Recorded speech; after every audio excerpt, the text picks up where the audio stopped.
ठाण्यामध्ये शिवसेना आणि भाजपच्या वितुष्टीमध्ये आणखीन एक खडा पडलेला आहे. कारण किनात नाका इथे एक कार्यक्रम झाला, कळव्याला इथे एक कार्यक्रम झाला आणि या दोन्ही कार्यक्रमांना भाजपच्या आमदारांना, भाजपच्या नगरसेवकांना, उपमहापौरांना बोलवण्यात आलेलं नव्हतं आणि त्यामुळेच आता भाजपचे आमदार हक्कभंग आणणार आहेत. आपल्याबरोबर निरंजनजी डावखरे आहेत. सर, तुम्ही हक्कभंग समितीकडे एक प्रस्ताव सादर केलेला आहे. तो देखील ठाण्यातल्या कार्यक्रमांना उपस्थिती तुमची नव्हती, त्यावेळी तुम्हाला बोलवण्यात आलं नव्हतं, निमंत्रण नव्हतं.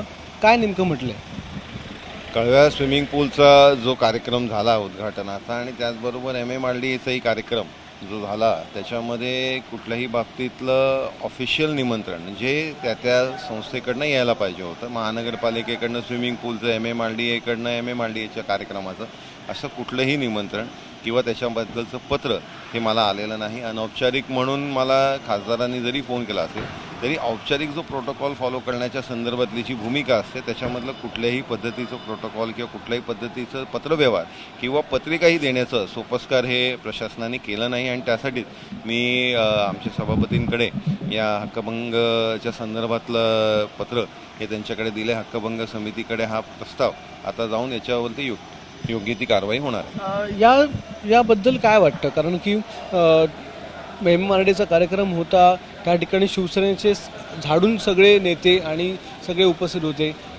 कळव्याचा कार्यक्रम होता, तिथे जितेंद्र आव्हाड जे विरोधी पक्षातले आहेत, खरं म्हणजे ते विरोधी पक्षातले नेते असून त्या ठिकाणी उपस्थित होते आणि एकनाथ शिंदेंबरोबर त्यांनी भूमिपूजन केलं, त्या ठिकाणी कुदळ हातात घेतली, भाषण केलं.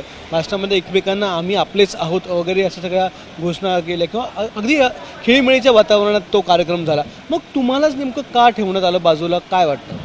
याच्यामध्ये मुळात तर प्रशासनाकडनं या संदर्भातला प्रोटोकॉल हा फॉलो केला गेला पाहिजे. निष्पक्षपणे कुठल्याही राजकारणामध्ये न अडकता प्रशासनाची जबाबदारी राहते की याच्यामध्ये पक्षामधले असतील, विरोधी पक्षाचे असतील, मित्रपक्षाचे असतील, सगळ्याच लोकांना निमंत्रण देण्याचं, कारण हा टॅक्स पेयर्सचा पैसा आहे. त्याच्यामुळे सगळे लोकप्रतिनिधी हे त्यांचे रिप्रेझेंटेटिव्ह असल्याकारणाने त्यांना त्या तिकडे आमंत्रित करण्याची जबाबदारी ही प्रशासनाची राहते.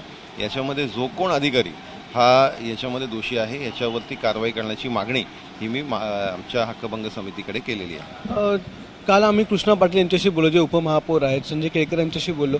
सगळ्यांचं असं म्हणणं आहे की शिवसेना कुठे ना कुठे ठाण्यातल्या प्रकल्पांचा श्रेय जे आहे ते एकट्याने लाटायचा प्रयत्न करते आहे आणि त्याच्यामुळे याचे पडसाद येणाऱ्या निवडणुकीत आम्ही दाखवणार आहोत आणि येणाऱ्या निवडणुकीत आम्ही पक्षश्रेष्ठींना सांगून एकट्याने ही महानगरपालिका किंवा विधानसभा लढू. कारण ज्यावेळी राजकारण असं, ज्यावेळी निवडणूक असं, त्याचवेळी शिवसेनेला भाजप आठवते, इतर वेळी मात्र भाजप आठवत नाही विकास कामांच्या वेळी, असा थेट आरोप त्यांनी केला. मुळात खरं तर हा सगळा जो पैसा आपण खर्च करतो तो खरं तर टॅक्सपेयर्सचा पैसा आहे. त्याच्यामुळे कोणी वैयक्तिक त्याच्यामध्ये श्रेय घेण्याचं खरं काही कारणच नाही आहे. आणि याच्यामध्ये इलेक्शन्स आता अजून 3 वर्ष दूर आहेत. त्याच्यामुळे आज याच्या संदर्भातली भूमिका हे पक्ष काय घेईल हे आज तरी ठरवणं हे योग्य होणार नाही. या संदर्भातलं निश्चितपणे आमच्या ज्या वेदना आहेत, आमचं जे म्हणणं आहे ते आम्ही निश्चितपणे पक्षश्रेष्ठींकडे मांडू.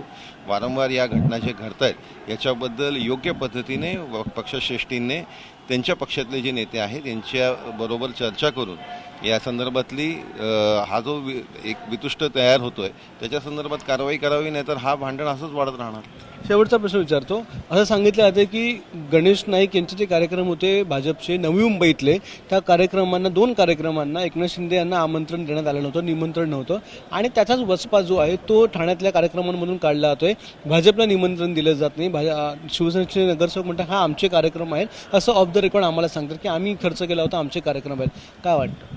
नाही, याच्यामध्ये जर ते असं काही कारण सांगत असतील तर मला फक्त एकच आठवतं की an eye for an eye makes the whole world blind. आपण जर एकाच बाजूला दुसऱ्या बाजूचं हे करणार असू तर मग नवी मुंबईमध्ये त्यांनी महानगरपालिका विदाऊट अलायन्स लढलं, आपण इकडे युती केलीच ना.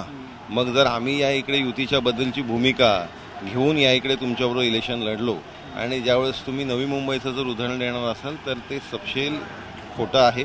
तुमची चूक लपवण्याचं तुम्ही एक केविळवाणं प्रयत्न करतायत. धन्यवाद सर आमच्याशी बातचीत केल्याबद्दल. तर निरंजनजी डावखरे आपल्याबरोबर होते आणि त्यांनी हक्कभंग समितीकडे प्रस्ताव सादर केलेला आहे. विधान परिषदेच्या सभापतींकडे प्रस्ताव सादर केलेला आहे की ज्या प्रकारे गेल्या 2 कार्यक्रमांना भाजपच्या आमदारांना त्यांना स्वतःला देखील डावलण्यात आलं, त्यांना निमंत्रणच देण्यात आलं नाही, याबद्दल त्या अधिकाऱ्यांवर आणि प्रोटोकॉल पाळला नाही म्हणून MMRD असेल किंवा महानगरपालिका असेल तिथल्या अधिकाऱ्यांवर आयुक्तांवर कारवाई व्हावी अशी मागणी त्यांनी केलेली आहे. कॅमेरामन विनयसह अक्षय भाटकर, ABP माझा, ठाणे. ABP माझा, उघडा डोळे बघा नीट.